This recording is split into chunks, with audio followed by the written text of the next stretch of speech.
जब बच्चों को बचाने के लिए एक बाप ने अमीरों के घर से हवा चोरी करने की हिम्मत की, धर्मपुर गांव की ये खौफनाक रात आज एक पिता की रूह का सबसे बड़ा इम्तिहान लेने वाली है। क्या मदन की ये हवा की चोरी उसके बच्चों को जिंदा रखेगी या उसे जेल पहुंचा देगी? गांव के आखिरी कोने में खड़ी मदन की झोपड़ी आज किसी मुर्दा घर जैसी ठंडी थी। उम्मीद की आखिरी चिंगारी भी बुझ चुकी थी। मदन, देखो तो सोनू को, ये बोल क्यों नहीं रहा?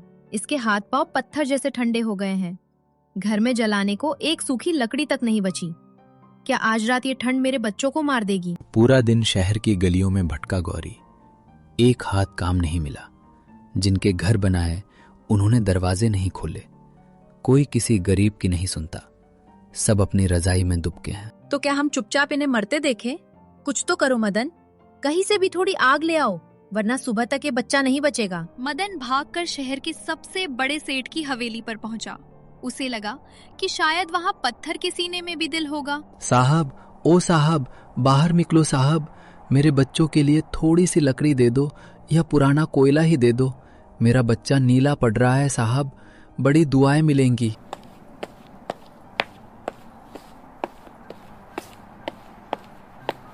अबे ओए, रात के 2 बजे क्यों शोर मचा रहा है?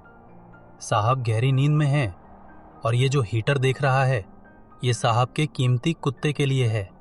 अगर उसे कुछ हुआ तो मेरी नौकरी चली जाएगी। भाग यहाँ से, वरना ये डंडा तेरी पीठ पर टूटेगा। भाई साहब, कुत्ते के लिए हीटर चल रहा है और इंसान के बच्चे के लिए एक चिंगारी भी नहीं। कैसी दुनिया बना दी है मालिक तूने। जब मौत सामने खड़ी हो तो डर मर जाता है और रास्ता खुलता है। मदन ने आज वो किया जो किसी ने सपने में भी नहीं सोचा था। लकड़ी नहीं दी तो क्या हुआ? इनकी ये मशीन जो गर्म हवा बाहर फेंक रही है, मैं इसे चुराऊंगा। मैं इस बोरी में इनकी अमीरी की तपन भर लूंगा। चाहे मेरी देह बर्फ बन जाए, पर आज मैं अपनी झोपड़ी में गर्मी लेकर ही जाऊंगा। एक बाप की बोरी में आज अनाज नहीं बल्कि चोरी की हुई गर्मी थी। लेकिन क्या हवा को कभी कैद किया जा सकता है? मदन के पीछे सिर्फ शिकारी कुत्ता नहीं बल्कि उसका अपना नसीब पड़ा था। आज धर्मपुर की गलियों में एक ऐसी दौड़ शुरू होने वाली है जिसका अंत किसी की मौत पर ही रुकेगा। मदन के पैर बर्फ में धंस रहे थे, लेकिन उसके कंधे पर टिकी वो बोरी उसे रुकने नहीं दे रही थी। उसे लग रहा था जैसे वो कोई बोरी नहीं, अपने बच्चों की सांसें उठाकर भाग रहा हो। चोर, चोर, रुक जा नीच आदमी। साहब की मशीन के साथ छेड़खानी करता है। आज तुझे पुलिस के हवाले करके ही दम लूंगा।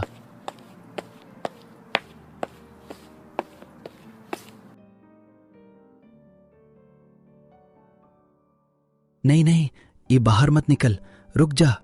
ये मेरे सोनू की जिंदगी है। हे भगवान, बस आज घर पहुंचा दे, कल चाहे मेरी जान ले लेना। इधर झोपड़ी में वक्त ठहर गया था। मौत का सन्नाटा धीरे धीरे सोनू की सांसों को निगल रहा था। बेटा, ओ सोनू, आंखें खोल ला। देख, तेरे पापा आते ही होंगे। वो आग लाएंगे, फिर हम खिचड़ी बनाएंगे। सोनू, तू जवाब क्यों नहीं दे रहा? मदन, कहाँ रह गए तुम? मेरा बच्चा पत्थर होता जा रहा है। गौरी, दरवाजा खोल, मैं ले आया, मैं गर्मी ले आया। मदन, क्या लाए हो ये? ये बोरी? ये गर्म हवा है गौरी, उस बड़ी मशीन से चुरा कर लाया हूं। अब हमारा सोनू बच जाएगा। देख, कमरा गर्म हो रहा है ना।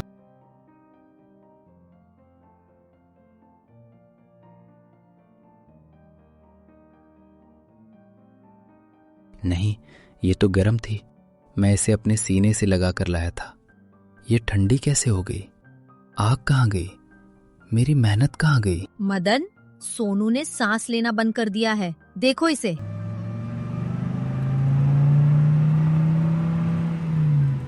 कहाँ है वो चोर? मेरी लाखों की मशीन खराब करने की हिम्मत कैसे हुई तुम्हारी? पुलिस बाहर खड़ी है, चलो। सेठ की नजर जमीन पर पड़े नीले पड़ चुके बच्चे और रोती हुई माँ पर पड़ती है। वो देखता है कि मदन एक खाली बोरी को पकड़कर दीवार से सटकर बैठा है और उसकी आंखों से लगातार आंसू गिर रहे हैं। साहब, मैं चोर नहीं हूँ। मैं तो बस अपने बच्चे के लिए थोड़ी गर्म हवा मांगने आया था। आपने लकड़ी नहीं दी तो मैंने सोचा मशीन की हवा ही ले जाऊं। पर देखिए साहब, आपकी हवा भी गरीब के घर पहुंचते ही बर्फ बन गई। सेठ के पैर वही जम गए। उसने हजारों कंबल बेचे थे, पर आज उसे समझ आया कि एक गरीब के लिए गर्म हवा की कीमत क्या होती है। क्या मदन का बच्चा वापस जागेगा या सेठ का पत्थर दिल पिघलने में बहुत देर हो चुकी है? बाहर जाइए, ले जाइए अपनी पुलिस और अपनी अदालत। मेरे बच्चे की सांसें तो वैसे भी इस ठंड ने छीन ली है। अब आप उसकी लाश को क्या सजा देंगे साहब? मदन, तुम मेरी मशीन के पास उस गर्म हवा के लिए खड़े थे? पागल थे क्या? वो हवा जहरीली भी हो सकती थी। साहब, जो बच्चा भूख और ठंड से मर रहा हो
दोनों एक ही बच्चे की जान बचाने के लिए मौत के रास्ते पर निकल पड़े। पर क्या जंगल का वो पुराना रास्ता जो सालों से बंद है उन्हें मंजिल तक पहुंचने देगा, या बर्फ के नीचे कोई और भयानक सच छिपा है? गाड़ी पीछे छूट चुकी थी। अब इंसान की मशीन नहीं बल्कि उसके इरादे चल रहे थे। सेठ के महंगे जूते बर्फ में धंस रहे थे और मदन की फटी चप्पलें कब की साथ छोड़ चुकी थी। साहब, संभल कर, यहाँ की मिट्टी गीली है, कभी भी धंस सकती है। सोनू बेटा, बस थोड़ी देर और, हम पहुंचने वाले हैं। मदन, मेरे पैर अब जवाब दे रहे हैं। ये ठंड, ये तो खून जमा रही है। मैंने कभी नहीं सोचा था कि अपनी कोठी के बाहर की दुनिया इतनी खौफनाक हो सकती है। साहब, गरीब के लिए तो हर रात ऐसी ही खौफनाक होती है। बस फर्क इतना है कि आज आप हमारे साथ इस नर्क में खड़े। कुदरत का कहर मदन और सेठ के सामने दीवार बनकर खड़ा हो गया। अब न आगे जाने का रास्ता था, न पीछे मुड़ने का साहस। मदन, रास्ता बंद हो गया। अब हम क्या करेंगे?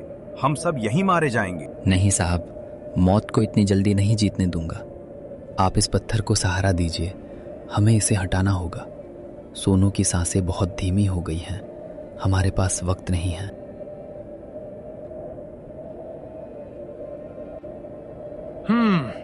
मदन, ये नहीं हिल रहा। मेरी ताकत खत्म हो रही है। साहब, अपने हाथ नहीं, अपनी ममता की ताकत लगाइए। सोचिए, ये पत्थर नहीं, वो दीवार है जो मेरे बच्चे को अस्पताल जाने से रोक रही है। धकेलिए साहब। पत्थर तो हट गया, पर सेठ के अंदर का अहंकार भी उस पत्थर के साथ खाई में गिर चुका था। मदन, तुम्हारे पैरों से खून बह रहा है। तुम नंगे पैर इस बर्फ पर इतनी दूर कैसे आ गए? जब दिल में आग लगी हो साहब, तो पैरों की बर्फ महसूस नहीं होती। बस ये डर है कि कहीं ये गर्मी सोनू तक पहुंचने से पहले ही खत्म ना हो जाए। नहीं होगी मदन, आज अगर हम यहाँ से जिंदा निकले तो मैं तुम्हें वो सब दूंगा जो मैंने तुमसे छीना है। ये सेठ करोड़ीमल का वादा नहीं, एक इंसान का वादा है। अंधेरी घाटी के उस पार उम्मीद की एक किरण दिखी, लेकिन क्या ये रोशनी वाकई मंजिल थी या किसी नए खतरे का संकेत? साहब देखिए, वो अस्पताल की बत्ती है। हम पहुंच गए साहब, हम पहुंच गए। चलो मदन, दौड़ो, इससे पहले कि ये रोशनी भी बुझ जाए। मदन के कदम रुक गए। उसने पीछे मुड़कर देखा तो अंधेरे जंगल में दो चमकदार आंखें उन्हें घूर रही थी। क्या ये कोई जंगली जानवर था या मदन का कोई पुराना राज जो उसे मंजिल तक नहीं पहुंचने देगा? बाहर की बर्फ शांत हो गई थी, पर अस्पताल की गलियारों में तूफान अभी शुरू हुआ था। मदन की फटी चादर में लिपटा वो मासूम बच्चा अब डॉक्टर के हाथों में था। डॉक्टर साहब, बचा लीजिए इसे, ये नीला पड़ गया है साहब, ये कुछ बोल नहीं रहा। जो मांगोगे दूंगा साहब, बस इसे एक बार बुला दीजिए। पापा। नर्स, जल्दी ऑक्सीजन सिलेंडर लाओ, इसका शरीर जम चुका है, धड़कन मिल नहीं रही है, जल्दी इसे वार्मर बेड पर ले जाओ। सेठ करोड़ीमल, जिन्होंने पूरी उम्र लोगों को झुकते हुए देखा था, आज खुद अपनी रूह के सामने झुके हुए थे। पहली बार उन्हें समझ आया कि पैसा सिर्फ सुविधाएं खरीद सकता है, सांसें नहीं। मदन, घबराओ मत, शहर के सबसे बड़े डॉक्टरों को मैंने फोन कर दिया है। पैसे की चिंता मत करना, जितना लगेगा मैं दूंगा। साहब, जब रात को आपके गेट पर गिड़गिड़ा रहा था तब पैसा कहाँ था? जब मेरा बच्चा अपनी आखिरी सांसें गिन रहा था तब आपकी दौलत कहाँ थी? आज आपके पैसे से ज्यादा मेरे बच्चे को इस वक्त गर्मी की जरूरत थी, जो आपकी कोठी में कैद थी। तुम सही कह रहे हो मदन, आज इस सफेद अस्पताल में मुझे समझ आया कि मैं कितना गरीब हूँ। मेरे पास सब कुछ है, पर उस पत्थर को हटाने की ताकत मुझे तुम्हारी गरीबी और तुम्हारे प्यार ने दी।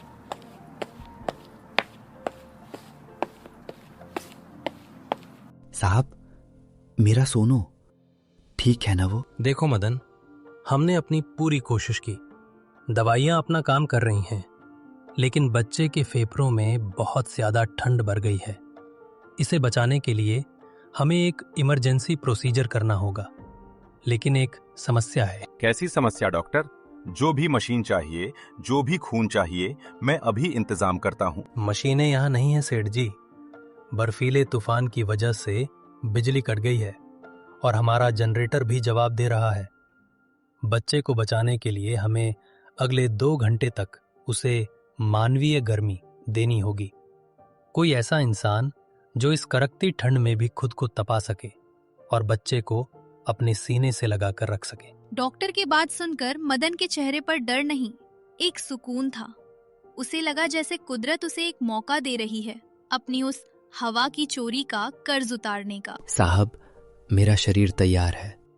मैंने पूरी जिंदगी आग के पास गुजारी है। मेरे खून में अभी बहुत गर्मी है। बस मेरे बच्चे को मेरे सीने से लगा दीजिए। पर मदन, तुम्हारी हालत भी ठीक नहीं है, तुम पहले से ही कमजोर हो। अगर तुम्हारी धड़कन रुक गई तो... साहब, एक बाप की धड़कन तब तक नहीं रुकती जब तक उसके बच्चे का दिल न धड़कने लगे। आज मैं खुद अलाव बनूंगा। क्या एक पिता अपनी आखिरी सांस देकर अपने बच्चे की धड़कनें वापस ला सकता है? आज धर्मपुर की इस सुबह ने एक ऐसा सच देखा जिसने मौत को भी हार मानने पर मजबूर कर दिया। चमत्कार। मदन, देखो, सोनू की सांसें वापस आ गई हैं। इसके शरीर में खून फिर से दौड़ने लगा है। मदन, उठो भाई, देखो तुम्हारा बेटा जाग गया है। तुम्हारी तपस्या सफल हो गई। साहब, क्या उसने मुझे बुलाया? पापा। जी मेरे लाल, मैं यही हूँ। साहब देखिए, आज मेरी हवा की चोरी कामयाब हो गई। मेरे बच्चे के सीने में अब आपकी मशीन की नहीं, मेरे प्यार की गर्मी है। मदन, आज तुमने मुझे वो सिखाया जो मेरी दौलत कभी नहीं सिखा पाई। आज से धर्मपुर गांव में कोई बच्चा ठंड से नहीं कांपेगा। तुम्हारी झोपड़ी अब एक पक्का घर बनेगी। साहब, घर ईंटों से नहीं, इंसानियत से बनता है। बस याद रखना, किसी गरीब की मजबूरी उसकी कमजोरी नहीं, उसकी सबसे बड़ी ताकत होती है। मदन ने दिखा दिया कि दुनिया में सबसे बड़ी आग किसी लकड़ी में नहीं, बल्कि एक पिता के कलेजे में होती है। अगर आपको ये कहानी अच्छी लगी हो और इसने आपके दिल को छुआ हो तो कृपया इस वीडियो को लाइक करें, शेयर करें और हमारे चैनल को सब्सक्राइब करना ना भूलें। कमेंट में इंसानियत जरूर लिखें। मिलते हैं अगली कहानी में। धन्यवाद।